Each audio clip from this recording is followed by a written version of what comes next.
Hello, everybody. Welcome to the UGA Sports Instant Reaction Show, podcast, whatever it is.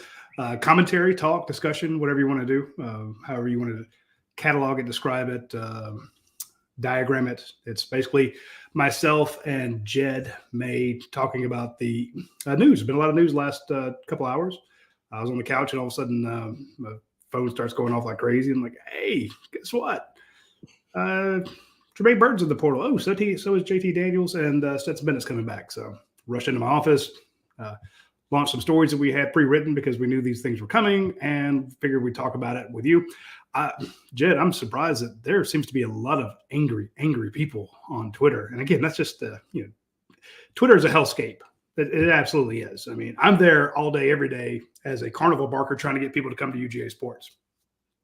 Get them, hey, come over here, support my writers so I can make payroll. This is, and come read our news. And we told people that this stuff was coming a long time ago. But for a lot of people, this is their first inkling because they're not readers at UGAsports.com. They didn't know JT Daniels was going in the portal. They didn't know Jermaine Burton was going in the portal. Our readers did, but they did not. Mm-hmm. And they weren't sure if Stetson was coming back. I told folks that he was, or at least I said that's what we were hearing. So, there's a lot of people's news, and it's that kind of raw reaction. And I think that some fans are very excited and some fans are very pissed off. So give me your thoughts on the whole situation.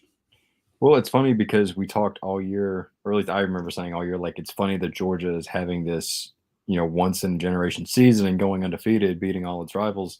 And all anyone could talk about was the quarterback situation. Yeah. It was a title, and it's like, okay, Stetson is vindicated, whatever. Like literally what vindication was in the tweet of my story I had the other day. And then now he comes back and the whole cycle has started over again. Oh God, Stetson again. Why not JT? And it's just, I don't know. I mean, I don't know. We still don't know what the offense is going to look like on September 4th or 3rd or whenever the season starts. Like Stetson could not win the job. Like I think we talked about this on the board. Like I think what he wants is a fair shake and a chance to compete and win it fair and square. If he doesn't win it fair and square, then the coaching staff has shown they're not going to give this job to somebody just for kicks, right? And it went for JT this year. It's going to go for Stetson next year. So we've heard it 1,000 times. They're going to play the guy that gives them the best chance to win, and that's what's going to happen. Yeah, that's a lot of people were wondering, why was it taking so long? And this feels coordinated. It absolutely was coordinated. If you're going to put out bad news, you're going to put out good news with it. I'm sure that Kirby or somebody over there, some coach, some director of operations, some player personnel, somebody in marketing, hell, I don't know, said, look, if we're going to lose a 5-star quarterback, the third 5-star to transfer away from Georgia in the Kirby Smart era, you need to mention that your national title winning quarterback is coming back. It's whenever Kirby loses a commit or misses on a kid who's going to announce and they're not sure where he's going, or they know that everybody wants this kid and he's going somewhere else, like Texas A&M. Sure enough, the minute that kid puts on that Aggies hat, an hour later or not too much longer after that, there's a kid puts on a Georgia hat, and it's smart marketing. You don't let the negative news roll around too long. So I thought this was kind of a tidy 1-2 punch. You didn't have JT Daniels announced, and then go days and days and days without wondering what Stetson going to do. And part of that was coordinated. I told people I got a crap memory, but it wasn't too long ago. I said, look, I got this from JT's family. JT Daniels was planning on coming back to UGA. And there was no question in my mind because he actually filled out the graduate paperwork. He's going to graduate at the end of spring. He'll be a University of Georgia graduate. And if he wants to play next fall, well, you have to go to graduate school. So he was filling out the graduate paperwork, planning on being here next year. But the caveat there was he's going to be, if he's the starter here. And that was with the idea that maybe Stetson was moving on. Now, Stetson, we also got this from his camp. Stetson is going to play college football next year. And we've known this for weeks and weeks and weeks. Whether it was at Georgia or whether it was somewhere else was to be determined. So you weren't going to have both of them. And them knowing that, I'm sure they talked, each camp talked to each other. And we put out the day after the national title game, hey, JT Daniels is gone. And we also said Jermaine Burton was very likely to go. We mentioned 5 other guys who were either gone or likely to go. I think we had a list of 10 or 12. Mm-hmm. 6 of those guys are in the portal. 3 more of them will be in the portal probably by fall or by spring. Some of the guys we said are possibilities, i.e., somebody inside the program was thinking that this kid could go, and we mentioned some of those possibilities. Now, that doesn't mean they will. And Georgia's been fighting like hell to keep Darnell Washington and Marius Mims from going into the portal. And so far, we put up a note today on the board that those guys were seen in the building over at UGA. So you knew that you were going to lose one quarterback. The question is, will you lose another? Will you lose a Carson Beck? Will you lose a Brock Vandegrift? Will you lose a Gunnar Stockton? I think you lose one of those guys. If my money, it's on Beck. But again, you weren't going to have both those guys come back. And right. I didn't see that happen. So I guess it doesn't feel as shocking to us because, or I should say shocking to our readers, is because this has been the trajectory all along. Now, you can argue maybe Stetson should have ridden off into the sunset. We asked his mom about that. And, I mean, it feels to me it can only go down unless he wins another title. Yeah. No, I agree. I mean, what more perfect? Like the movie ends with, Superman with Stetson walking off the field and he's got the number 1 raised in the air and all that kind of stuff. The story doesn't end with, okay, let's get ready for spring practice, guys. That's not how the movie usually goes. So you would think, and and we asked Denise Bennett about this too. I remember, I think it was your question. He's conquered this, he's conquered this, he's conquered this. The only hill left to conquer is the NFL. And she said, every football player, that's going to be a dream, and that's going to be something.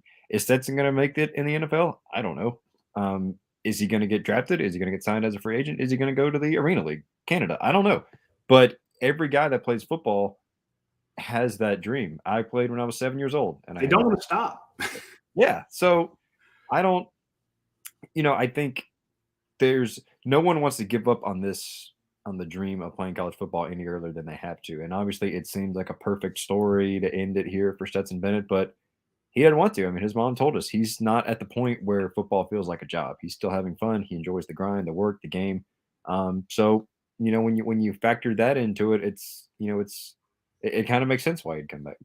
Yeah, I agree with K9 Blue. Says everyone will attribute to Burton and others hitting the portal as having something to do with Stetson. None of us will know if that has anything to do with it. I can tell you that in this situation, from my interpretation with Burton, he was getting more balls with JT Daniels, but at the same time, he also saw that AD Mitchell is getting balls going his way. Ladd McConkey has come on strong. The number 1 receiver all year long was a freshman tight end. There are other guys out there who can get maybe he wasn't getting enough balls. Maybe Georgia doesn't throw the ball enough. Maybe you're not going to get top flight wide receivers, but I don't think you find anything lacking in Ladd McConkey's game or Mitchell's game or some of the other guys that you have on that group. Aaron Smith will be healthy. So, Darnell Washington is not getting as many balls as your Brock Bowers. So maybe he transfers, goes somewhere else. You could see a running back transfer. You can see offensive linemen who aren't starting transfer, defensive linemen who aren't starting. It happens. Here's the thing. It's not just at Georgia, and it's not always an indictment of your coaching staff or other players.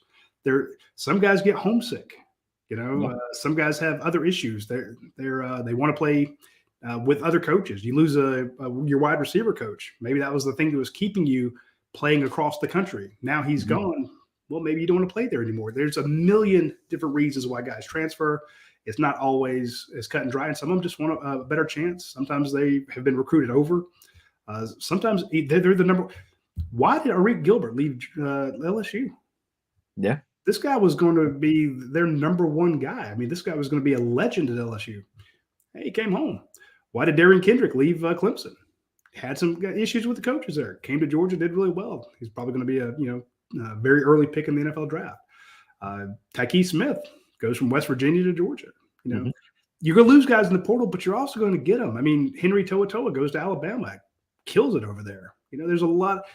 What is it, like 68% of top 4 and 5-star quarterbacks have all transferred? Yeah. 2 out of 3 QBs have transferred. And I think right now for the people watching the show, it feels like the sky is falling because there's all these guys transferring out of Athens and no one is transferring in yet, Yet. right? And they will. I mean, that's just it is how it is what it is. But there's reasons why guys haven't transferred yet. The academic calendar started. That screws with things, I'm sure. The staff was preparing for a national championship up until what, a week ago, basically. So they haven't had time to be bringing guys in. So there's going to be guys transfer in. Arik Gilbert and Darren Kendrick didn't join this team or didn't even announce they were transferring. Period till June 1st last year. So that's what 4.5, 5 months away, whatever. So You're gonna have more guys transfer in the spring. There's some guys that are waiting. They want to get their degree or get their degree. They want to get that last bit of classes in. They've been working on it, and they want to see how the spring competition works out, which is very true.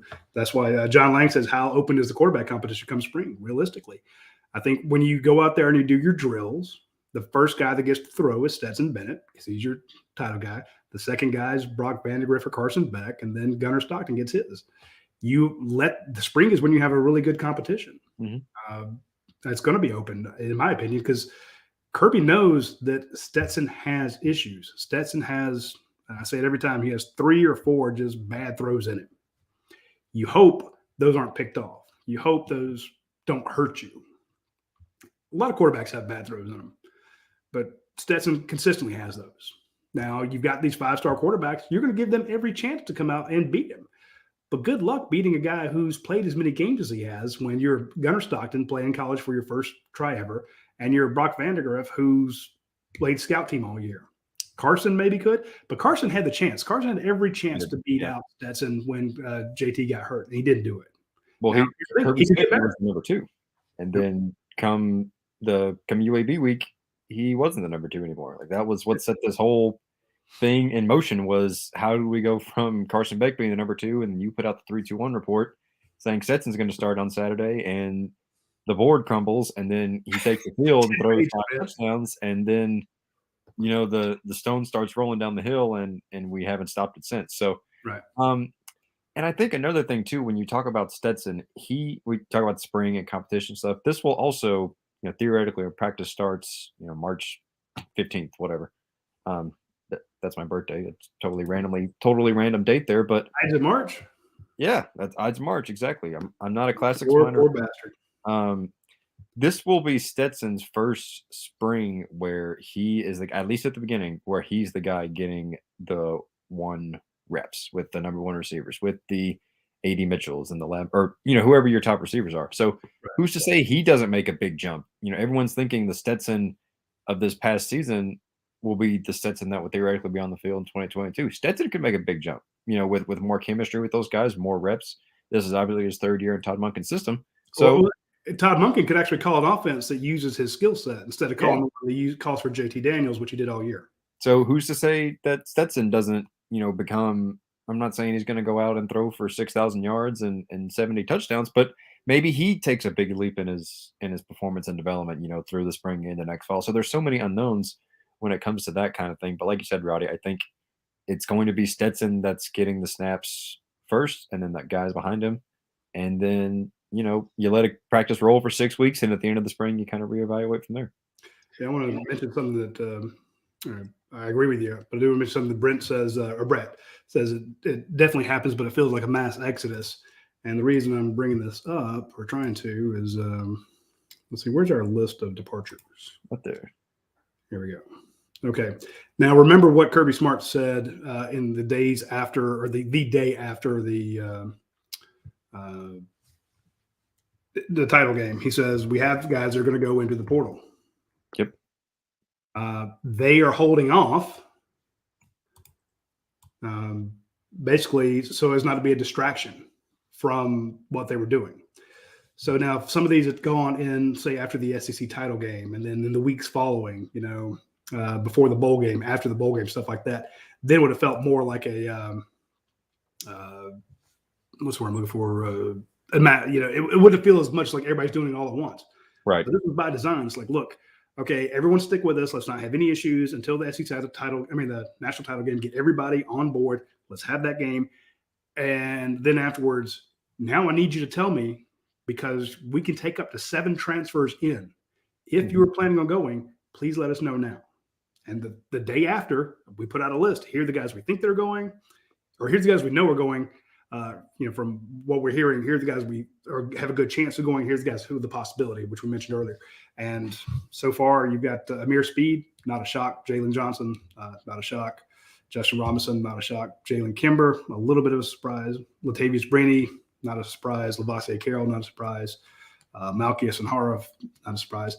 JT Daniels, we told you that was coming. Jermaine Burton, we told you that was coming. So it's and the thing is, we knew it was coming, and Kirby knew this was coming, right? So it's not like Kirby is planning, okay, and I just use Jermaine Burton as an example. It's not like Kirby's thinking, okay, we're going to feature Jermaine Burton as a focal part of the offense next year. Now he's gone, and Kirby's like, what? Like, what do we do now? Like, he knows this stuff is coming, and I'm not saying he's got, he doesn't necessarily have a guy lined up as a replacement yet, but he's got plans in place to where, okay, we're going to target these guys. We're going to feature these guys more, whatever. So this isn't a huge shock to the guy running this program. No. And if he knows it's coming and if he's got the plan in place, then I think, there's less of a cause for, concern, because that ultimately it's his personnel decisions that, affect who's on the field. And here's my thing. I may disagree. Well, people say, well, you're saying what Kirby wants you to say. Kirby and I don't always get along. I want a lot more access than what he provides. We don't talk. We're not friends. We don't hang out. I don't defend him. I don't criticize him. I tend to just say, I point out what I would consider to be facts. Mm-hmm. To me, there was no question that Kirby Smart's a fantastic recruiter. I've been covering recruiting for a long time. I've never seen Georgia recruit this well. So I can go on the Twitter, I can go on the board and say, Kirby's a strong recruiter. I can also point out the things he does. This is a man who has his team practice eating. They say, okay, when we go out to eat as a team, or when we have food catered in, here's how we line up. Here's how we do things. They practice going to the movies. They practice, when they do their walkthroughs, he does not leave any detail to the imagination, or he doesn't just wing it. Right. Maybe it's over controlling. I don't know. But the other fact I can say is the man has a ridiculous attention to his roster. There aren't, and it doesn't mean you get everybody you want, and you can lose people. I'm pretty sure he didn't want to lose Fromm a couple years ago. He didn't plan on losing Jamie Newman right before the season started. He didn't plan on having an exodus at, tight end a few years ago. It's just things happen because guys make decisions, and you'll be short. He didn't plan to lose 7 guys in the secondary last year. But when it comes to fixing those holes in the roster, I don't know of anybody that does it better. Maybe Nick Saban, maybe some folks at Ohio State or Oklahoma, but he does not have a lot of – his roster management is through the roof. So I don't want to – I'll criticize or say, look, there's still a question about maybe his in-game coaching or adjustment. Oh, yeah, maybe some of the coaches he's hired, and again, that's all opinion stuff. Factually, when it comes to the roster, so to your point, this isn't a surprise to him. No, he has these conversations, and I'm sure there's guys he wants to keep that he hates to lose, and I'm sure there's some guys that maybe didn't pan out that he would be like, hey, yeah, you go ahead and hit the portal. That's okay.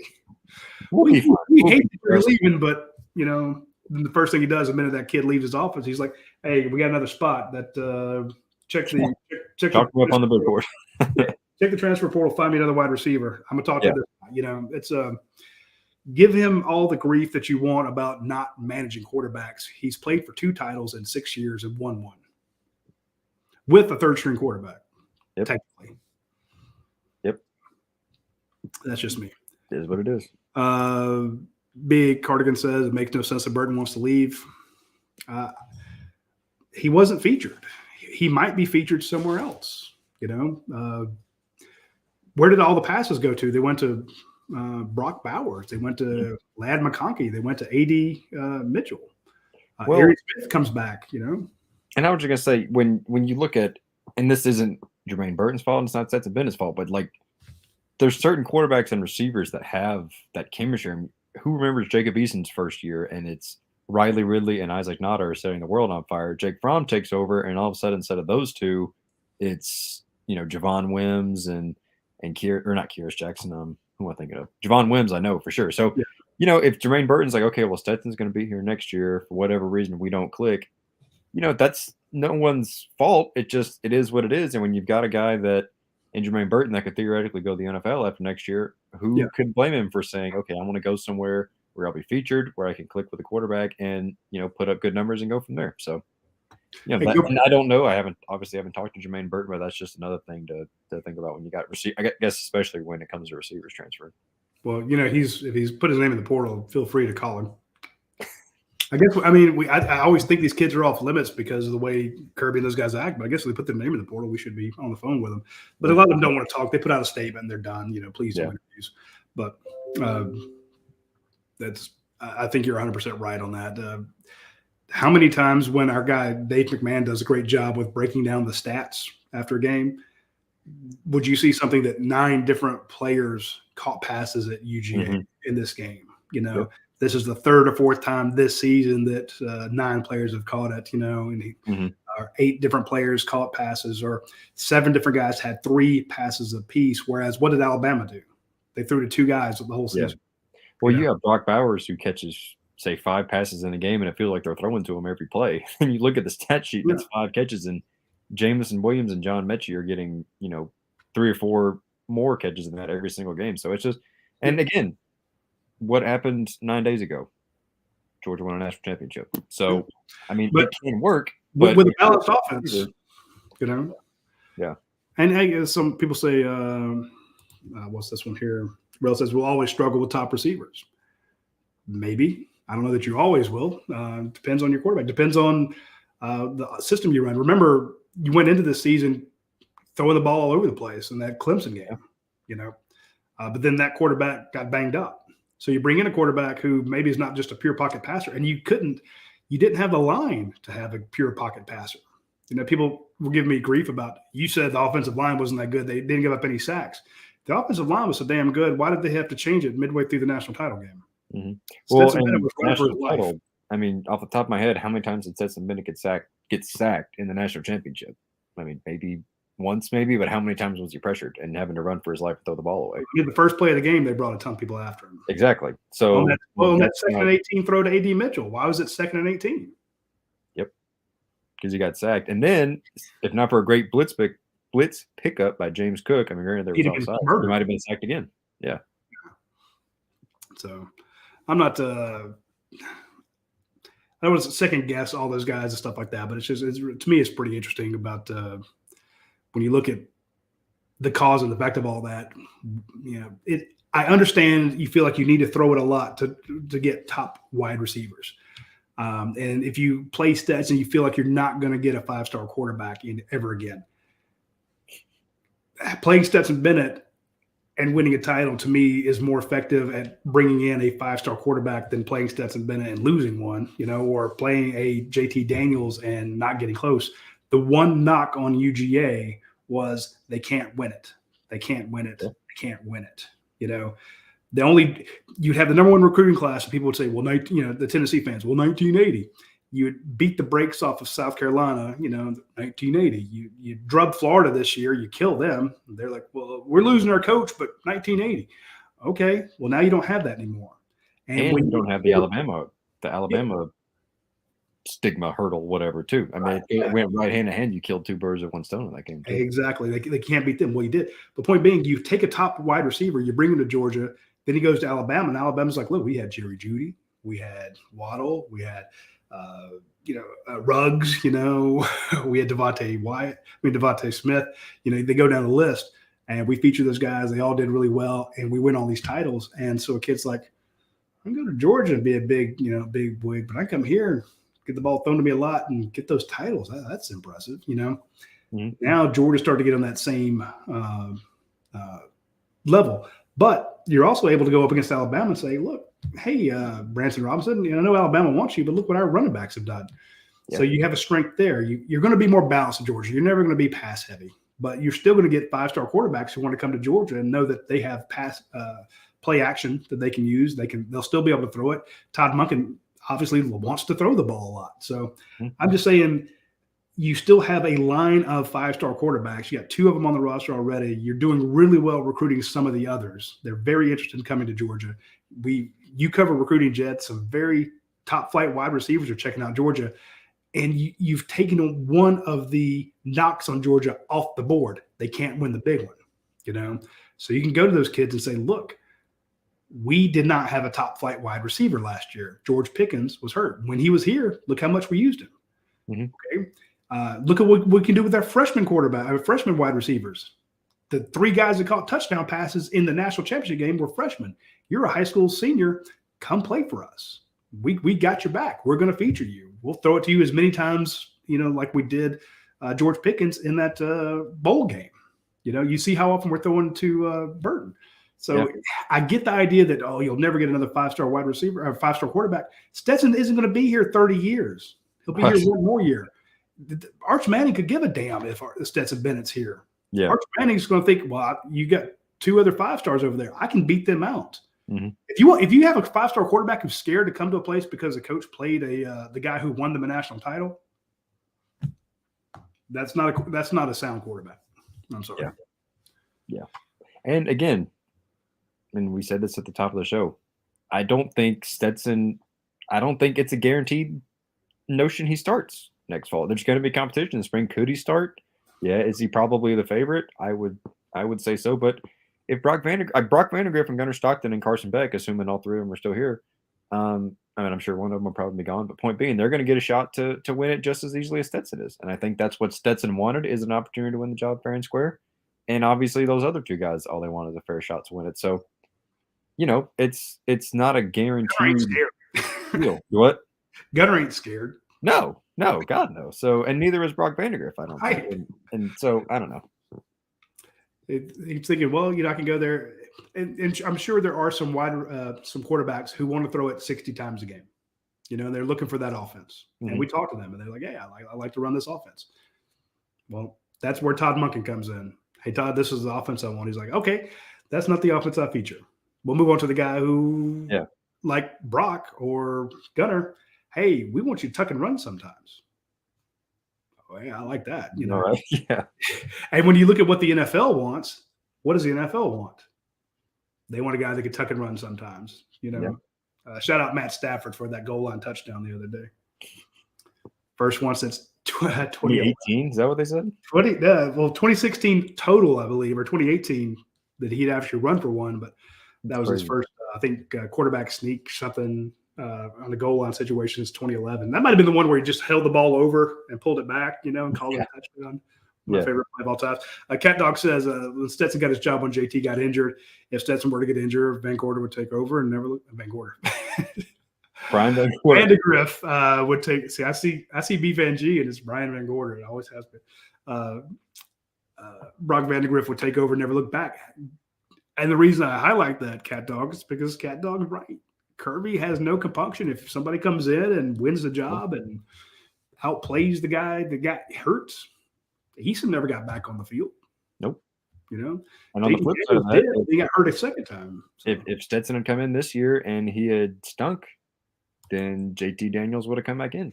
I mean, it's so cliche, and I'm so tired of Kirby when he says it, but it's true. He's gonna play the guy that he thinks gives him the best chance to win. And Stetson was winning. So how can you say he doesn't give us the best chance to win when you are winning by a significant margin every game? Yeah, it's one of the most productive offenses they've ever had at UGA. Yeah, now, a lot of that has to do with the fact your defense is lights out. They get you the ball back quickly. They give you a lot more drive. So, but at the same time, somebody had to throw those passes. Somebody had to make those runs. It's and again, this was without your best line. You lose Tate Ratledge right off the bat. So, I don't want to touch on this one here. Was McClendon slide down to guard and Mims at tackle? That's going to be very interesting to watch in the spring. I really want to see. You got to replace the left side of that line. Jamari Sawyer gone, Justin Shaver gone. So Broderick Jones, you got to assume comes in and plays left tackle. So now you need a left guard.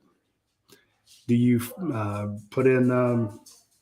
Does Tate Ratledge come back and take over that spot? Do you move Warren Erickson over there? Do you move McClendon inside and put Mims out there?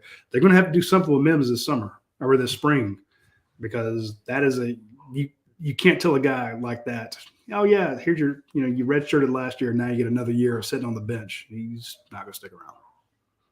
Nothing wrong with that. George says, any chance Vandegrift plays next season? Hell, he's going to play a lot, in my opinion. I can't, none of that would surprise me. Barry says, I don't see a place for Beck. Now, here's the thing.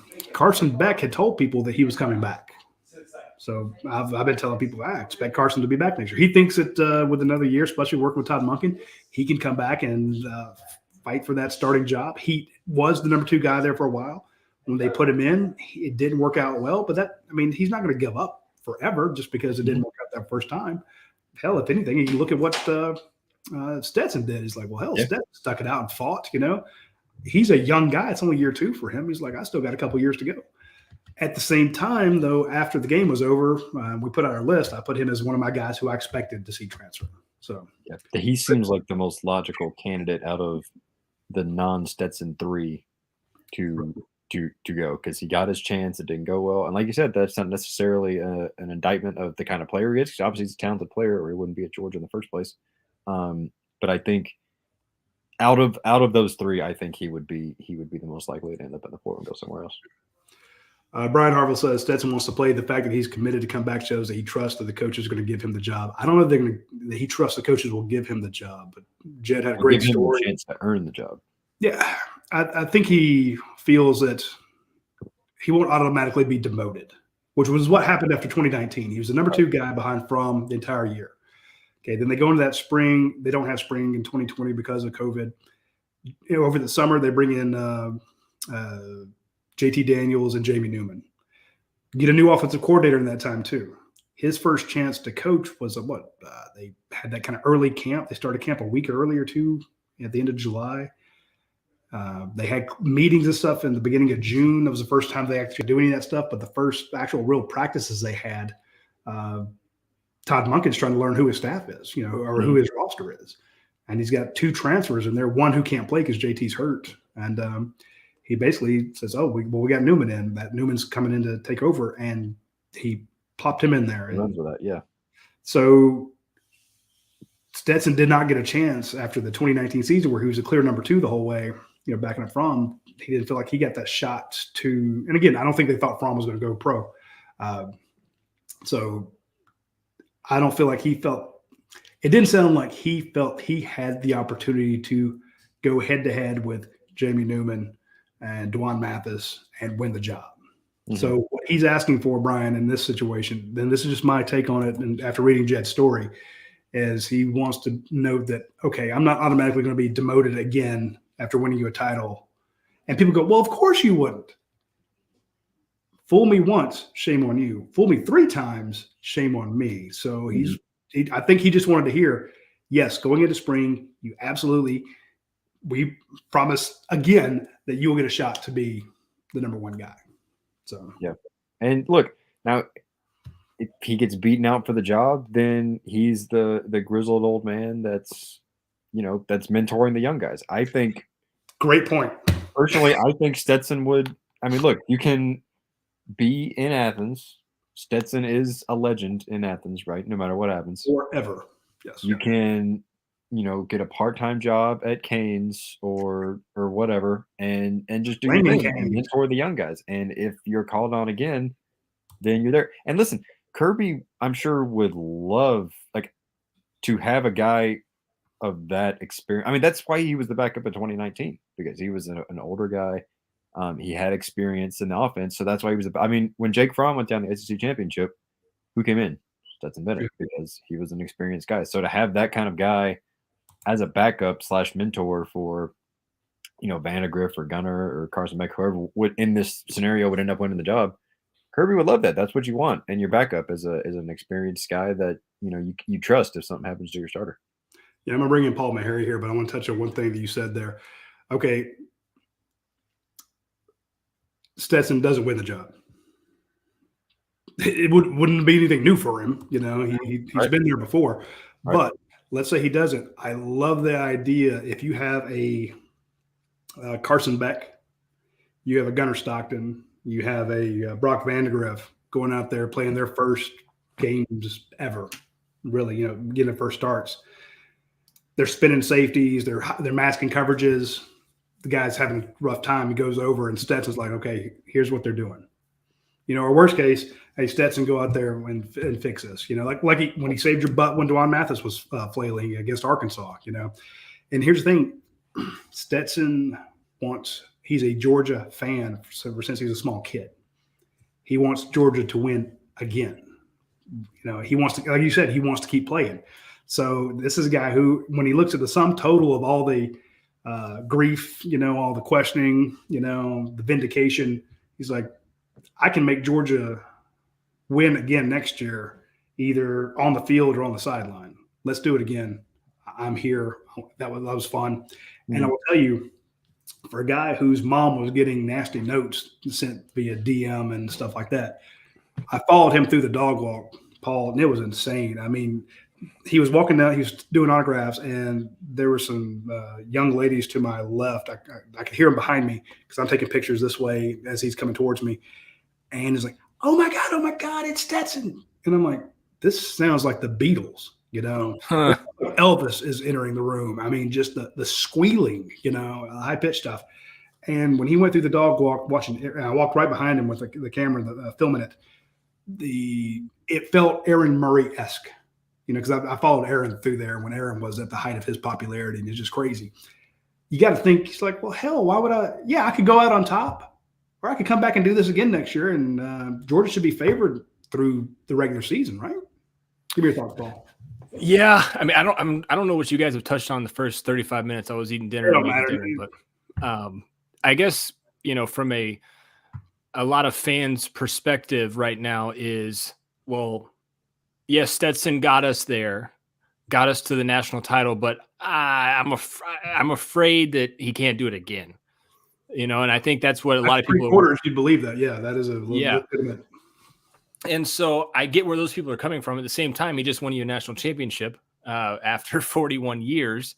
So it's one of those things where you look at it. Jermaine Burton leaving hurts, but at the same time, I also don't think Stetson would have come back to Georgia had the coaches not told him, like you said, Roddy, you're going to be that number one guy. It's clear in Jed's, if you were reading Jed's article, Saban learned to change, Kirby stuck in 2010. People are still with that. But that'll never win you a title, will it? It's clear if you read Jed's story, which is probably up for story of the year this early in the year, but it'll probably be up for story of the year. It's a really, really good story. Yeah. But it said, look, hey, Stetson wasn't really, his mom wasn't too much concerned with him coming back to UGA. Well, she was concerned with him going back to UGA because she, like you said, Roddy, fool me once, shame on me, fool me twice, shame on you. And now he's coming back again. I think this was a very, they thought about this a lot. They talked internally with their family. They had multiple meetings with Coach Smart, Coach Monken, those guys. And I don't think Stetson comes back unless he is told he's going to be the starter, which can upset some people. But at the same time, he just led you to a national title. So it's this weird combination of both where it's like, yeah, we love him for doing that. But at the same time, I had one of my good buddies text me. He was the one that told me about Stetson leaving. He sent me an Instagram post and he was like, my stomach hurts. And I was like, what are you talking about? And I said, what are you talking about? Your stomach hurts. He said, this did not make my day. And I was like, hold on, wait a second. This guy just won you a title. But it's not neat. Yeah, if he had left at the top and then you turn to the new guy, it would feel like the book closed, the rides off in the sunset. Yes. Oh, and now we got another 9 months of, well, hell, this isn't going to work again. I think a big part of this is just people were like, okay, Stetson got us this far.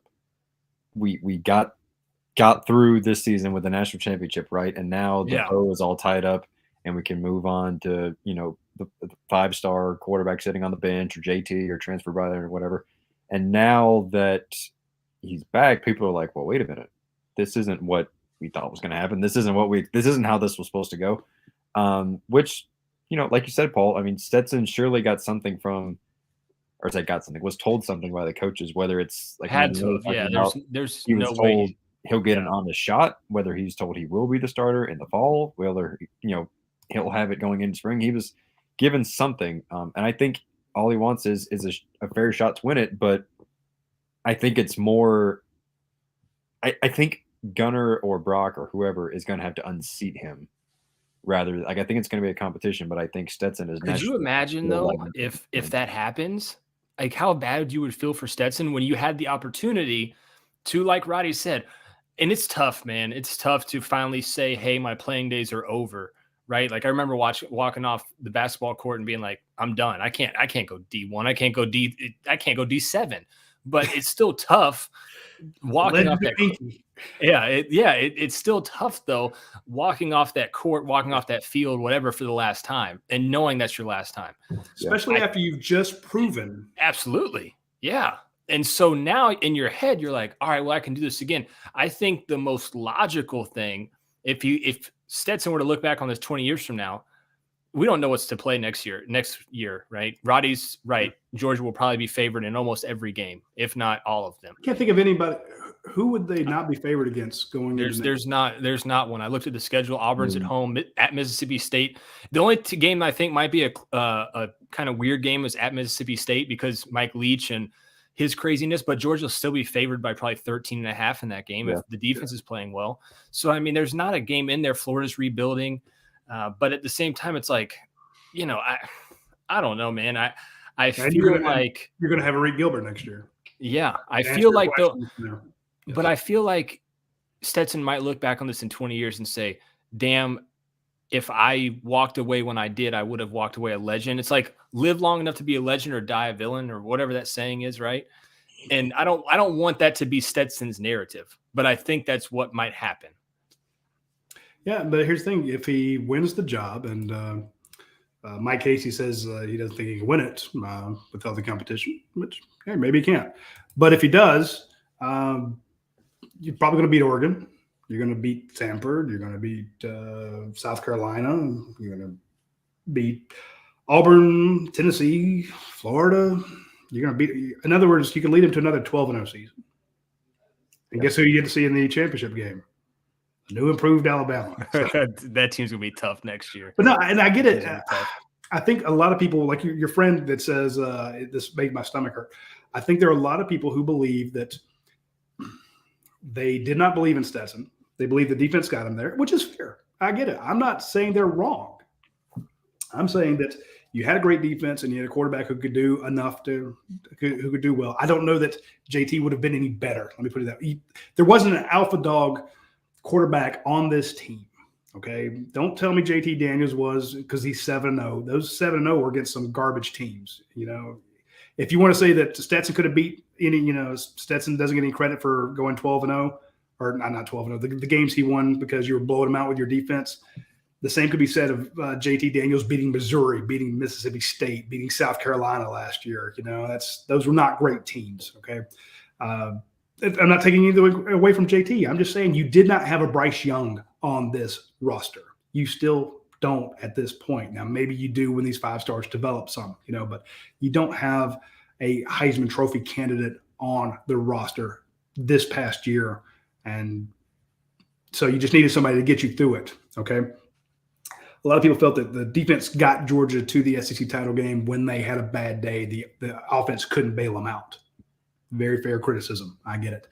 Then you get to the bowl game, your offense and defense are clicking. They they destroy Michigan. You face Alabama, and you have 3 quarters of a putrid game. The game was awful. Defense was playing well, but offense couldn't. I mean, let's go to Stetson gets sacked. He has a weird throw. He fumbles the ball when he's running, and luckily he falls on top of it. He's playing basketball in the first possession. It bounces back to him. As Jed in his story, his mom had to leave and go pray, not for him to win, but for him to have peace, that she could have peace with it, because she knew there was just so much pressure on him. And she just needed a release from that, and she got it. Point being, there are a lot of people who feel that they were 15 minutes away from being able to say, I told you so. Yeah. And then at the end, Stetson throws 2 great passes, but James Cook saves him on one, and he might not throw that ball if it's not offsides either. Yeah, and he saves, and it was a tough catch. It wasn't a great ball. Right. Great catch by A.D. Mitchell. And you have a situation where the run game picks up and everyone stepped up to win it. It was a team win. Too much credit on Stetson, too much blame on Stetson. So I can see why the people like your friend has said, this hurts my stomach, because even though they won it, they almost feel like not that it was a fluke, but that it was harder than it could have been. And if you had a stud quarterback back there, maybe it would have been. But there was a stud quarterback on the other side, and he threw a pick six. He threw another interception. He threw the ball 57 times. They ran it for less than 50 yards? Yeah. Much, yeah. And again, you're not going to have that great defense, but it's not like you're losing the entire defense. You got some guys coming up that are going to be pretty badass, So my point is, I can see why the people, you want it, they're thrilled, but they don't feel like it could happen twice. And if you look at the first 3 quarters of that game, you're like, well, shit, I don't want to go through that again. Give me a better quarterback so that we don't have to, pull out the little hair we don't have, going through a game like that. So we got Dane Young joining us. Dane, give us your thoughts. I know you've been working, so I'm assuming the kids are in bed. Not yet, in process, but so they're doing that you're giving a little Robitussin? Yeah.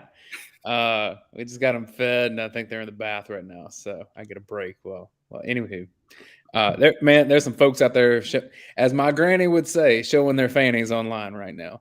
Hey, well, I hope they're all in our chat section here because we love having them. I mean, look, that's cool. People are welcome to have whatever opinions they want to have. Georgia needs Stetson Bennett's experience more than anything else heading into next season. Replacing all that Georgia's replacing on defense, the offense needs to be ready to go from the bat. And I don't know that that's going to happen if you don't have a quarterback that has more experience than is there. Because you're saying, all right, JT's in the portal. I don't think he would come back anyway. But regardless, look, Stetson Bennett went 4 for 4, 83 yards, 2 touchdowns in the fourth quarter, was responsible for 2 pass interference calls, I guess, that went his way. So that's another 30 yards that the offense gained, and Georgia won a national championship. So, if people still complain, then they're going to complain regardless of who's in there. It doesn't matter who the quarterback is, doesn't matter who the offensive coordinator is, unless they just want stats. But Stetson Bennett's stats were more impressive in the SEC championship, and it was a blowout loss. So if you're so addicted to stats and not winning, really don't know what to tell you. It's a good point because here's my issue with them when it came to the whole stats thing. I would have people say, JT Stone had 300-yard games, 300-yard games, 300-yard games. Okay, well, that is his style. He throws the ball a lot, and that's the offense they call when he's in there. He's a pocket passer. He's a drop back guy. He's not going to take off and run with his legs. And when there's an RPO, when he has the choice, he chooses to pass. Also, he went up against some crap teams. And then when they talk about him being, having 300-yard games and that Stetson hasn't had a 300-yard game, I'm like, well, how many times was Stetson pulled in the middle of the third quarter because Georgia was blowing these teams out? How many times did they run the ball down somebody's throat? And you didn't need to throw it a whole lot. The comment I keep seeing, and I'm sure y'all have talked about it. The ball's not that heavy. He can throw it, But then the number one thing that bugged me was when they would talk about the Clemson game. They're like, well, how many yards do you have against Clemson? 135. But he completed 70% of his passes. I'm like, whoa, now you're switching criteria here. You were talking about yards. Now you're talking about completion percentage on short passes. At least compare quarterback to quarterback, yards to yards, competition to competition. And don't get me wrong, Stetson Bennett did not win the national title. Georgia did. Now, he was a big piece of it. The defense was a big piece of it. It all works in concert, in cohesion. And so, it's really stupid when people are saying, well, the defense won that championship. Georgia scored 33 points. And I know, a pick six was in there. You don't beat Bama with just a pick six. So it was required that you had a quarterback that could do something in that particular game. And then obviously throughout the season to get to that point. So it's just really dumb to say either Stetson won it or the defense won it. No, it took everybody. Jake Camarda is one of the most unheralded people on the team, and Georgia's going to miss him next year. And he owned the first half against Alabama. And so I just think people are really speaking about this Doesn't very Georgia have like a unintelligently. 40-year-old Aussie kicker coming in though? Don't doubt him. All right, And Thor. he's played 7 years in the Aussie Football League or something like that. But anyway, sorry, Dan. I'm against You're right paying with players to Kamar, though. come on media appearances, but I may consider it for Thor just for the Yes. No, look, to me, it's just really like, how can Georgia's a little over a week from a national championship, the quarterback decides to come back, and even if it's a small segment, and I do think it's that, I think the loud majority or the majority of people aren't as loud as the minority that is frustrated by it. But I'll tell you this: there are consequences to what people are saying online. The people that I've spoke to that are close to Stetson Bennett, it's really, really, really hard on them to see this stuff. And yeah, he's a big boy; he can handle it, and he's had a lot of great opportunities. So like, none of that matters. In fact, it may actually help him. It seems like he plays better when he's got that kind of FU mentality. That's true. Here's a couple of stats for you guys just from last year, and this is no bias. This is just from through all the NCAA teams. Passing yards per attempt, you had Grayson McCall, CJ Stroud, and then Stetson Bennett. He was third. 10.0 passing yards per attempt. Adjusted passing yards per attempt, Stetson was fourth in the country. Let's see here. Passing touchdowns. Oh, I just had it up here. Yeah, passing touchdowns, he was 16th. So, I mean, we're talking about a guy here. Hey, I do want to point out, though, that he was 16th in the nation, but he was fourth all-time at UGA. Which is crazy, yeah. So the only two quarterbacks ever had more passing touchdowns in a season than he did. And, yes, they played 15 games, but he didn't play in every game. So. How many quarterbacks in the SEC next year would you for sure rather have? Ooh, I like this. I like this. I don't know who's left after the transfer portal, because I remember that is true. Georgia that has problems with transfer portal and quarterbacks. So I would not take any of Auburn's guys. I wouldn't take LSU's guys. I wouldn't. Let's say it's at Auburn. Calzada. You wouldn't take Max Johnson? Heck no. Over Stetson? No. I know he's a Watkinsville guy. I know I'm just saying he's a badass quarterback. No. So I'm not taking Max. I'm not taking LSU's going to roll out Miles Brennan. He's actually got potential, but he just stays hurt. I'm not taking Miles Brennan. Texas A&M, like we said. Auburn, I'm not taking Calzada. Who's the quarterback at Texas A&M? Max Johnson. Okay. I'm just saying. Excuse me 1 second. What a terrible point to limp out on. What is that? I gotta. He's taking a call from Max right now. Yeah. Max is calling right now. NIL deal, trying to get him hooked up. No, so I wouldn't take any of them. The one guy I would for sure take, Dane and Jed, is Hendon Hooker, and obviously Bryce Young. But I would take Hendon Hooker, and I'm not a huge fan of Calzada. Maybe he could work in Georgia's offense, but I don't know if I take Calzada. I like Robbie Ashford, who just transferred to Auburn. Nobody likes him though, but I do like Robbie Ashford. Would you take Spencer Rattler over Stetson? No. What? No. Absolutely 100% no. Is it? Tim Donna told me this. He's like, Spencer Rattler's a 7-on-7 quarterback. And I was like, hold on. Is Spencer strictly because of his like off the field stuff? No, it's because he was terrible on the field at Oklahoma. Jed, what do you say? I don't know. I mean, I don't know. I think if you just look at it, Rattler did less with probably more skill talent at Oklahoma, probably, right? So, I mean, Stetson's and he had Lincoln Riley, but I mean, yeah, I would definitely take Spencer Rattler over Stetson. There's only two for sure dudes. I'm saying for sure. Rattler's not. I don't think Rattler's for sure. Yeah, I mean, that was the question. Yeah. No, I think Rattler is for sure. I think that we have some recency bias with Rattler, but I think Rattler's for sure. Hendon Hooker, I could see being close. Actually, I just want to see more of Hendon Hooker. I haven't seen. I like Hooker a lot. The two that I would say for sure, obviously Bryce Young, and then Will Rogers to me at Mississippi State. Now maybe Will Rogers might be a system guy. I think Will Rogers is a good player. I think he might be a system guy. Could be, but there's a lot of people in the comments asking what y'all are smoking on. If you're asking, guys, I know we don't have the sponsor right now, but therogueshop.com. I don't have it up, but they sent us a special care package here to the Meharry household, and wow. WOW. Wow. I gave some to my family members as well. You know, being the joyous brother that I am, my brother-in-law and sister love it. So go over to the rogueshop.com. Those guys will definitely hook you up. Get the gummies and you'll be just fine. I'm glad I did not take one prior to a sponsor thing. Good for you. I did not take one prior to this show, but after we get off the show, I'm gonna go play a little Call of Duty, hang out. Nice. Hey, are we doing Relax. a Twitter Spaces later? Is that what Yeah, you we can want do it. Yeah. I'll take the gummy, then we could do Twitter Spaces and get real wild. But no, here it is, guys. Let's break it down without Roddy's Stetson bias. Don't let him hear us. He's probably somewhere listening to us right now. I think fans are upset. And I think some of them have a reason to be upset. But at the same time, he just won you a national title. So at the same time, give the guy a chance.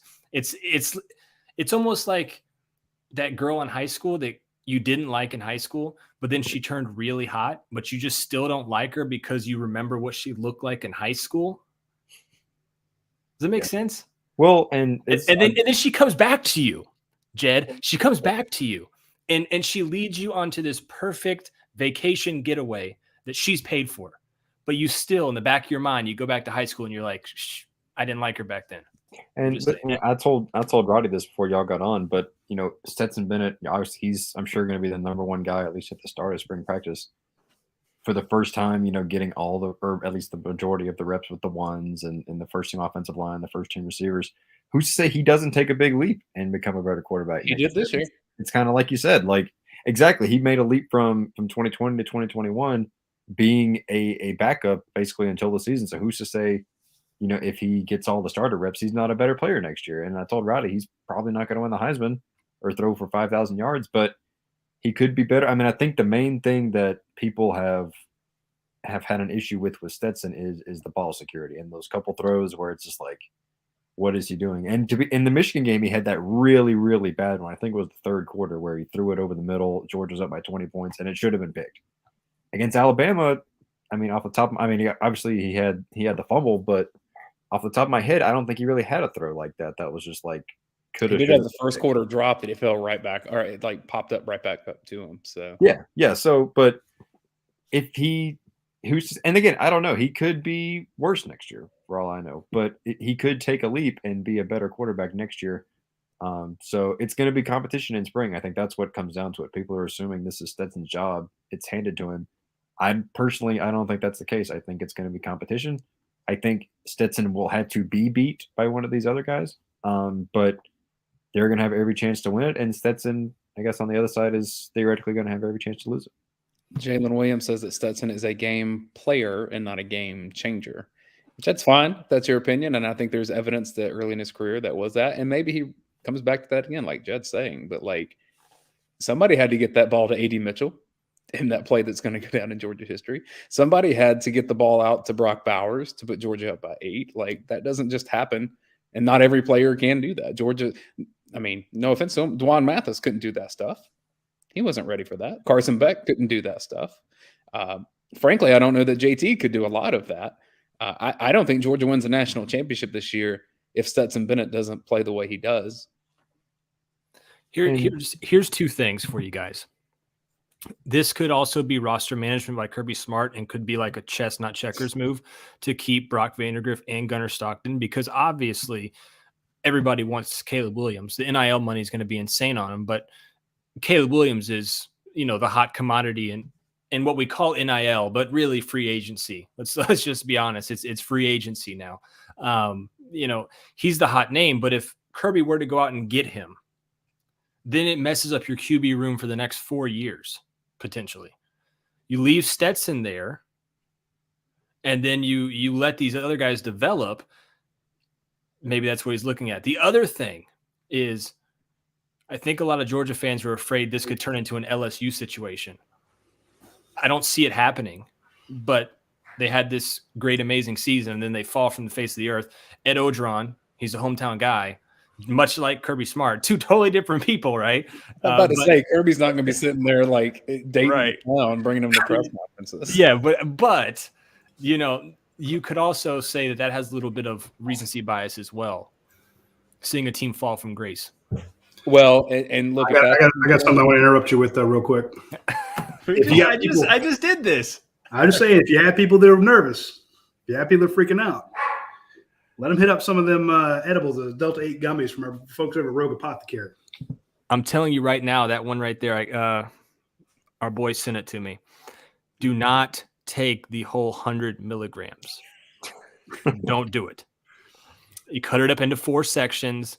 Do it that way. You take the whole 100. You're on the couch. You're drooling. But those guys will get you right. Promise you. Is this what you had in your pocket in Vegas before Penn and Teller? No. This is legal here in Georgia. Yeah. 500, Roddy. No.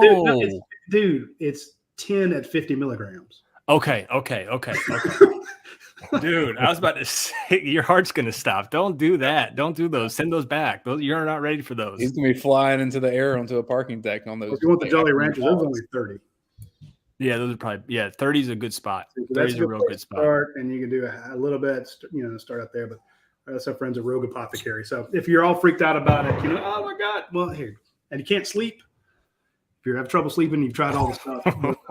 Yeah, you'll knock your ass out. Promise. Hey, while y'all were doing a commercial, I'm going to do one for us. We're trying to become the biggest UGA-centric YouTube channel, and we're pretty damn close because people are awesome, and the people that watch us are supporting us. So if you are not subscribed to this channel, it'd mean a lot to us if you would just go hit that subscribe button on the YouTube. And I got something. I reached out to Coach Donnan and asked him if he could get Reese Davis to because remember we had Reese on before, right?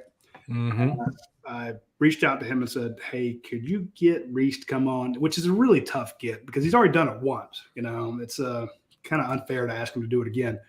But Coach is going to reach out to Reese Davis so we can kind of get a national perspective, because I'd like to hear from him, hear from some of these other national guys. If you missed because Dane, you talking about the channel reminds me of some of the stuff we had over the summer. We had Dabo Swinney on here a week before the Georgia Clemson game. And Kirk Herbstreit. Yeah, Kirk Herbstreit's been on here, guys like that. So I really would like to, now that Georgia's won it, because lots of times when we spoke to those guys, we were asking them, what are Georgia's chances, And Reese famously came on and said, look, I don't know when it's going to happen, but Georgia is going to beat Alabama at some point. And when they do, they're going to get all this frustration out. It's going to be like 92-6, And I kind of felt that kind of release of tension, that release of frustration, almost as if they'd had one of those Rogue Apothecary gummies, that kind of release of history to get over the hump. And they finally did. And I'm like, okay, let's get Reese back on here. A, let him take a victory lap, but B, let's see, what's the national view of Georgia now that they've won a title? So Coach said he would reach out, and that's going to be tough. It'll be a tough get. You say that, but it's already scheduled. I'm just saying, we'll see. We can make it. Question for you guys. I totally forgot. Oh man, there's a lot of comments here. I'm sorry, folks. I haven't been. Here it is. Everybody's worried about the transfers right now, but there are also going to be transfers coming in, right, Dane? Yep. Right, Roddy. So maybe again, take the Rogue gummies, relax a little bit. There's a lot of guys that want to come to Georgia, just as many that want to leave. Roster management is key. Yep. You have a ton of incoming freshmen. The numbers weren't going to work out with how many incoming freshmen you had. Yeah. You had to have some loss by attrition. Jermaine Burton, losing Jermaine's huge. You have not lost Jermaine all the way, though. He's in the portal. I mean, remember, going in the portal does not mean you've transferred. Correct. Even as of yesterday, Georgia was working on him, Darnell Washington, Amarius Mims, and it looked like they had made some headway with those guys staying. And we reported earlier that Amarius Mims and Darnell Washington are on campus at UGA. We've seen those guys in classes. They were inside the football building today. The lifts and workouts don't start until next week. So those guys will start working out next week. We did not hear that Jermaine was over there, so maybe he's doing something. But guys will put their name in the portal, then guys come back out. So I don't think that you can close the book on Jermaine Burton at UGA until he actually announces he's going somewhere else. Like Jalen Johnson said, he's going to ECU. And here's the thing: Very people good for talk about him, it. by the way. Really good Yeah. for him. And so some of these guys, if there were a real problem with the quarterback situation, why is it Lad McConkey and Kyrus Jackson and Dom Blaylock and those guys transferring? But you got, it's if Breeny leaves, or somebody like that, some guys on the defensive side, Amir Speed leave. Is that the quarterback's fault too?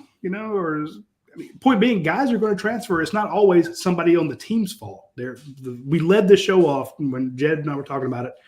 You don't know what some of the reasons are. Some guys are homesick. Some guys want to change the pace. Some guys feel like, hey, I got 1 year left. I want to go somewhere else. I want to try a different defense. I want to go with my coach or go with a different coach or just try something new. I've been recruited over, Jalen Johnson stands a much better – he played a lot for Georgia this year.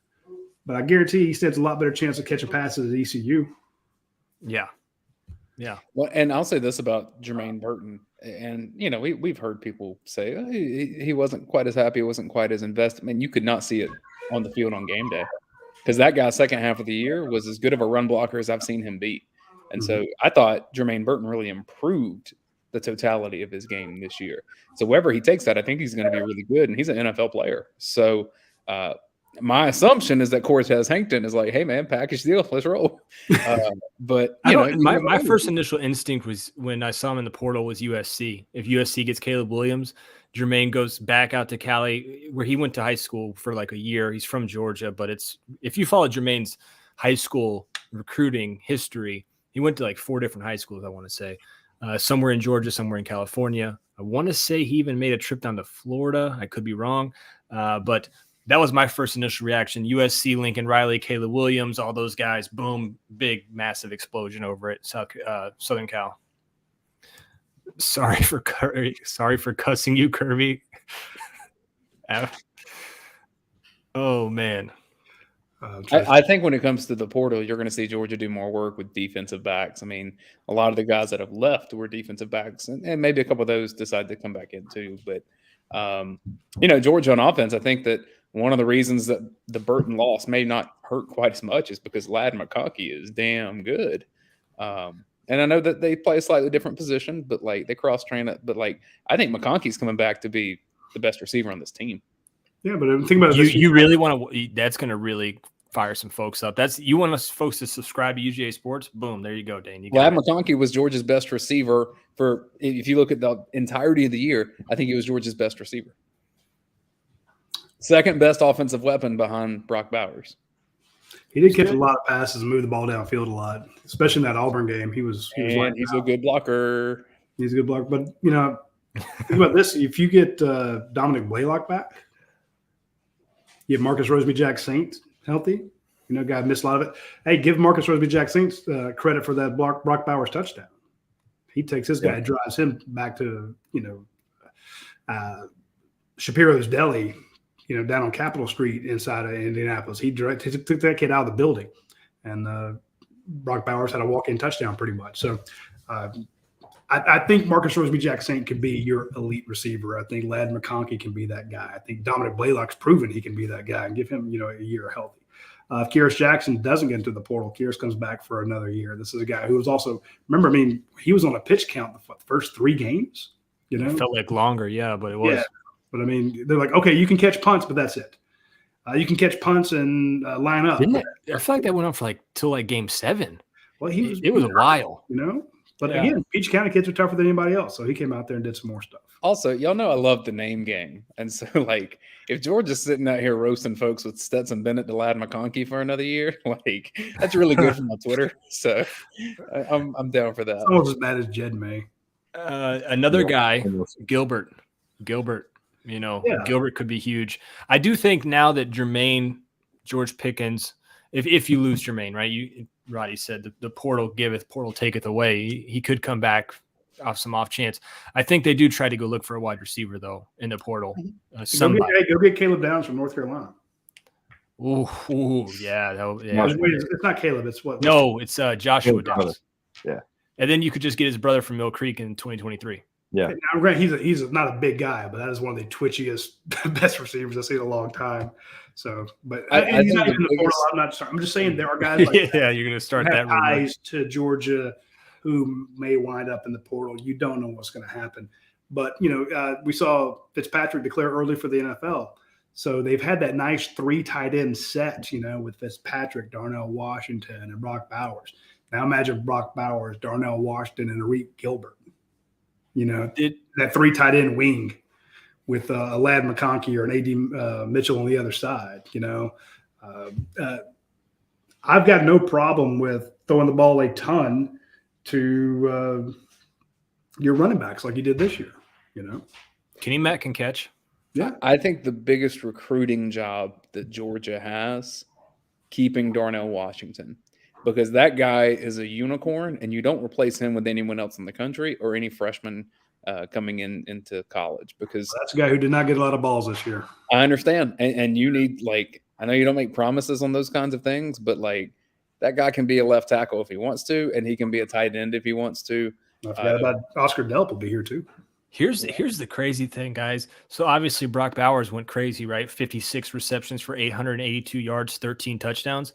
Darnell Washington, 10 receptions, 154 yards, and 1 touchdown. Wow. I'd be pissed if I was Darnell too. And I'd be a little upset. Before each of the playoff games, I was thinking, okay, this is the game where everyone focuses, especially after the SEC championship game Bowers had. You're like, okay, this is the game where, everyone focuses on stopping Brock Bowers, and then Darnell Washington gets the balls. And he had, I think Stetson threw to him down the middle against Michigan on a seam route, and it was high. And then in the national championship, he caught, I don't even know if he had a catch. I want to say he had 1 catch in the national championship game. I don't think he had more than 1 catch in the game all year. I don't think. At least 1 target.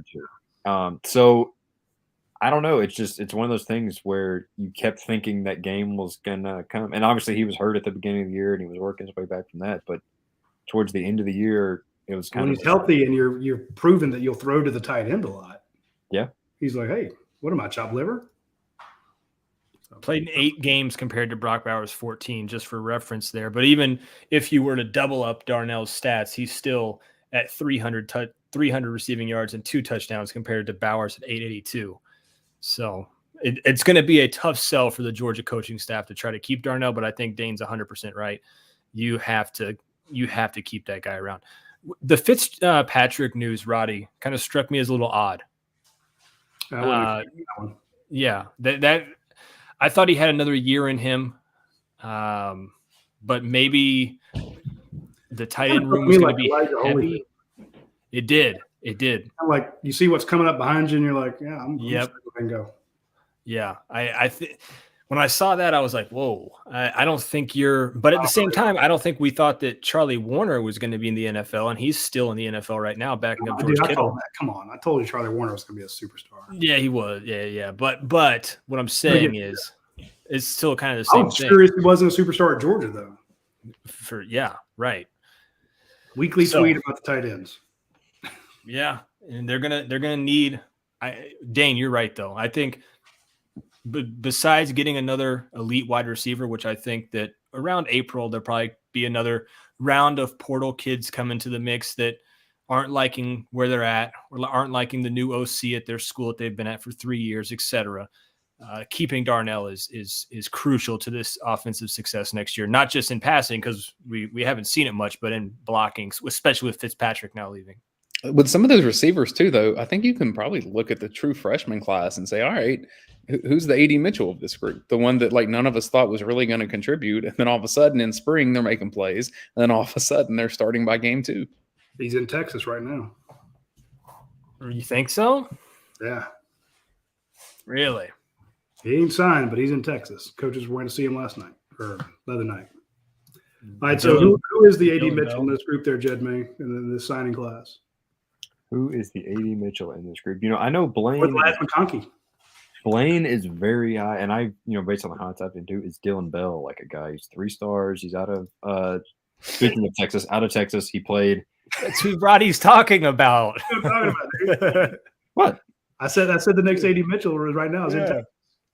Oh yeah, sorry. I was looking at the comments. Yeah, well, there you go. Yeah, Dylan Bell. I mean, We're not interesting enough for Jed. He's sitting here reading. Yeah. yeah. I mean, yeah. Somebody in the comments even said it. I'd say Dylan Bell. Like he's the guy. Blaine's been real. I think Blaine knows him and has talked to him more than I have. But he's that guy that he's very versatile. Kincaid, I think, is his school. Then uses him as a wildcat quarterback a lot. And he's that guy that could come in and look. The staff, and I don't know how much this is, Cortez Hankton, Todd Monken obviously has a receiver history, but like the staff developed. I mean, no one really. A.D. Mitchell wasn't that heralded coming in, right? And then the G-Day game with all those guys hurt, he goes off in the G-Day game, and everyone's like, "Whoa!" And a lot of us thought that was kind of a fluke because we've seen that happen in G-Day games before. Jonathan Rumpf, legendary. Oh God, the Rumpf. And who number 5? Number 5. Oh, Landers. Yeah, Matt Landers. Oh boy, spring game legend. Spring game master. Shoot, summer workout legend. Yeah. Everything except the game legend. Scrimmage legend. Yeah, The event loves 6'5" and 6'6" receivers. Yeah. There's They don't have to be able to do anything else. They just But who wasn't? Devontae Smith wasn't. There's not there. Well, I can tell you right now, as of right now, there is not a 6'5" wide receiver coming in this class. So they had a terrible run of luck, like you said, Dane, with the 6'5" guy in recent years. There is not one in this class. So CJ Smith 6'1", Denylon's 6 foot. Cole Spear is listed at 6'1", and then Dylan Bell, I think, is Dylan Bell's 6'2". They have him as, but I don't know about that. I think Jed just mentioned something that could be pretty critical with Georgia wide receiver. So Cortez Hankton leaves. Georgia's bringing in a wide receivers coach. You see how these guys, I mean, we saw it with Jamal Adai, right? That Tyke Smith follows him to Georgia. So there may be a really good college receiver out there that their position coach is going to find their way to Georgia at some point, and maybe they follow along. Totally plausible. I'm just saying. Yeah, I don't know. Brian McClendon in here coaching them up. Yeah, BMAC would be nice. I don't see a wide receiver though coming in. I don't see a wide receiver coming in, Dane, to answer your question, that makes a huge impact this year. Maybe down the line, but I don't see it this year. That's just my hot take. I think a lot of these guys are developmental players. It's just my thing. I'm saying it may be a guy that you don't know is trying to move on yet. I mean, that's what I'm saying. I'm saying in terms of who Georgia signed for this class. Yeah, for the class. I'm saying transfer guys. Oh, yes. I mean, there were rumors that Keyshawn Butte was looking around to leave LSU. Ooh. I think he's staying there. But like, if that guy were to go anywhere, he's the best receiver in college football. 100%. Oh, Johnny Fain isn't. When did they get Darren Kendrick? Remember, this was a guy who Georgia was looking at him, and they're like, yeah, they wanted him originally.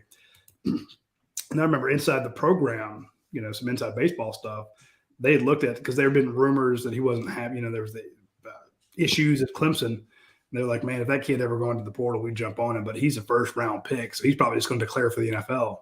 When he didn't, when you heard the stories came out that Dabo Swinney and he had, made up or whatever, that everything was fine, then you didn't think anything of it. But then sure enough, all of a sudden, he's in the transfer portal. I don't know who called him first, but I can guarantee you Kirby Smart and those guys were in the top 3 because that's a guy that when they scouted him, they were thinking about having to play against him, in Charlotte. And then they find out he's in the portal. Georgia went and got him. That top three is probably Kirby, Lanning, and Muschamp. Yeah, very, very possible. But point being, there are names out there that you hear that are possibilities, but their names are not in the portal. So it always makes you hesitant to give that any credibility, because if these teams have reached out to these kids and they're not in the portal, that's a violation, But at the same time, some of these kids, they put their name in the portal, and 15 minutes later, they've got an announcement going on. So I'm just saying, if a kid calls you, maybe you take that call. But a lot of times it's there. Can you legally take that call? I think you can. Legally. Well, right. He's called the Burton phone. Yeah, I mean, I don't know if that's you hang up that phone, young man. A family member can call you and say, true. I really liked you when you were recruiting him. True. What does your room look like over there? Oh, you want me to FaceTime you real quick? Oh, you mean the room where we don't have anybody left? Yeah. Oh, damn, yeah, you know. Here's Oh, our golly gee, my Google Home is still on and it's connected somehow. I didn't do that. So yeah, but as William Glean says, yeah, it is tampering. You know, you can't do that stuff legally. But point being, some of the names that we've heard, you don't know how much. That's why I won't repeat them, because you don't know how much of that is just speculation. But I bring up Darren Kendrick and Tyke Smith and Arik Gilbert to point out that one of the best players on the Clemson team, one of the best players on the West Virginia team, one of the best players on LSU, all came to Georgia. The transfer portal is going to suck when you – I mean, Alabama had 5 guys go in the portal the next day after the title. There are 6 in the first day. And people say it's end times. I warned you this was going to happen in the 3-2-1 column. I said after the game's over, you're going to lose coaches and players. Every team does it. But you're going to have guys leave Georgia because they can't get enough playing time, or the competition's too tight, or they're homesick or whatever. But are you honestly going to think that Kirby Smart is not going to become a winner in the transfer portal, that Nick Saban isn't going to win the transfer portal? Ohio State or Oklahoma. I mean, those, when you don't fire your coach doesn't leave, then you're going to have a lot of guys hit it. But the blue bloods, the blue chip programs, the ones with history, the ones with advantages are going to do well in the transfer portal. And so if you're going to lose some kids, that sucks. But I guarantee you the net is going to be a net positive for UGA. The other thing too is that, like, when you win a title, there's the perception from the outside, right? That, like, oh, everything's hunky dory, they're all friends, everyone was happy, and then it worked out. And now, look, you can't get 10 people in a room together and they agree on everything, or they like their roles and whatever. And so you start saying, "Oh, here's a team of 80," and then a lot of extra, people that help out with it too when you get to scout team and stuff. And man, like, this team was not completely unified in everything. They came together and they did the critical stuff well. But, like, you see a Jermaine Burton that wanted more targets. You see a Darnell Washington that wanted more targets. Frankly, I'm surprised we haven't seen an offensive lineman or two hop in the portal. I actually put that on my list. I put one, here's the 2 guys one that I absolutely expected to go into it.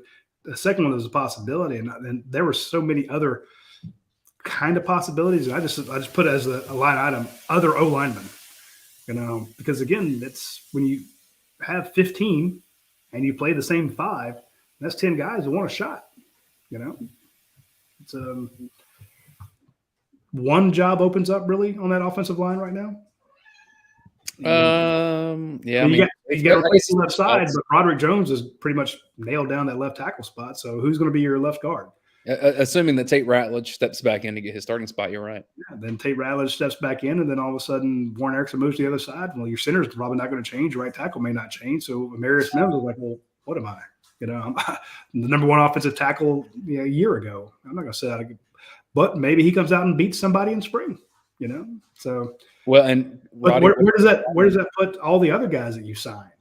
They're like, when do I get a shot? So I'm with you there. I would expect to see more offensive tackles and maybe a defensive tackler guy, to a defensive tackle or 2, because Georgia signed a bunch of them. What did Coach Donnan tell us Tuesday, Roddy? That Georgia's offensive line is going to be the strength of the team. You don't listen to him. Well, I'll repeat it, and then I'm going to go. Please do.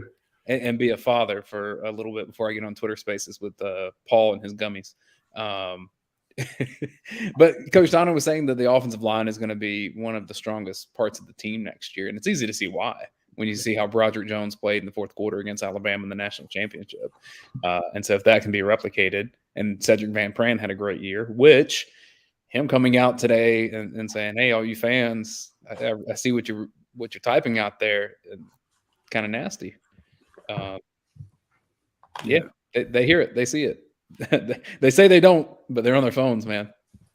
Yeah, they're on it more than unless they have a flip phone. Oh, I made that joke, Roddy. Y'all missed it because you're on here. I did the T9 of one more year or whatever he said in his post, Stetson. I typed it out T9 style and let people translate. Dane, you have a lot of time on your hands.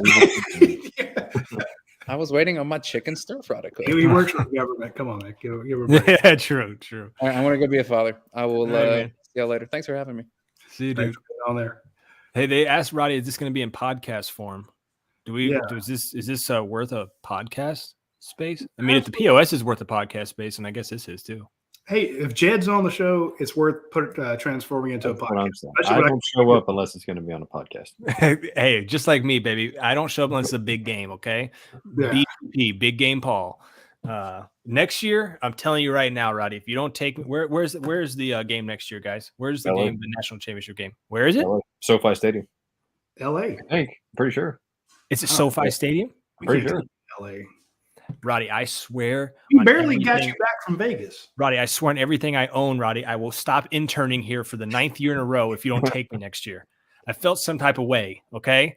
But You run a business. I do. You won't be You're able to right, get I do. off. You didn't miss I anything. can't get off. I'm my own boss. What are you talking about? I could go whenever. I'm going next year, damn The it. championship game's in Vegas in what, 24? Oh, 25? that's a bad idea. That's a bad idea. That's going to be a hell of a media party. That's going to be that's a bad idea. I will say, the Rose Bowl was one of the better things I covered for the Yeah. just the hospitality of it was. I don't get big into the media room is really nice. I mean, don't get me wrong. I'm glad they do stuff like that. I never take it for advantage of it, but that has no bearing on where I want the game to be or something like that. I'm used to going to games, staying in a hotel, working. You know, it's nice if they have a media room, but I will say the hospitality extended by the Rose Bowl people surpassed anything I've ever seen. That place at the Rose Bowl was really It felt like if you go to the Notre Dame game and how great those people were, imagine 4 or 5 days of that. So that's You went to the Rose Bowl too, Jed? Yep, Team Red and Black. That was just a wee lad. Yeah. You've experienced some things. Yep, I've seen some stuff. Yeah. Yes, you have, my boy. Yes, you have. Christopher White points out the LA traffic is ridiculous. Yeah, it is. But when you have a police escort everywhere you go, Yeah. again, the small Right. things, so we didn't get stuck with that. Guys, I'm gonna end this here. We've been on for about an hour and a half, and my son is home. I don't have to go be a good father because How's he doing in wrestling, by the way? I haven't been going for 17 years. No need to start now. He is 18-2 or 19-3, something like that. It's Like, are we going to maybe win state this year? that's the goal. I'm telling you, if he gets into it, let us know. We'll be there. Definitely. I'll be there. There's the team competition still going on for the next 2 weeks, and Athens Christian lost a tough regional meet this past weekend, but barely to a much bigger school.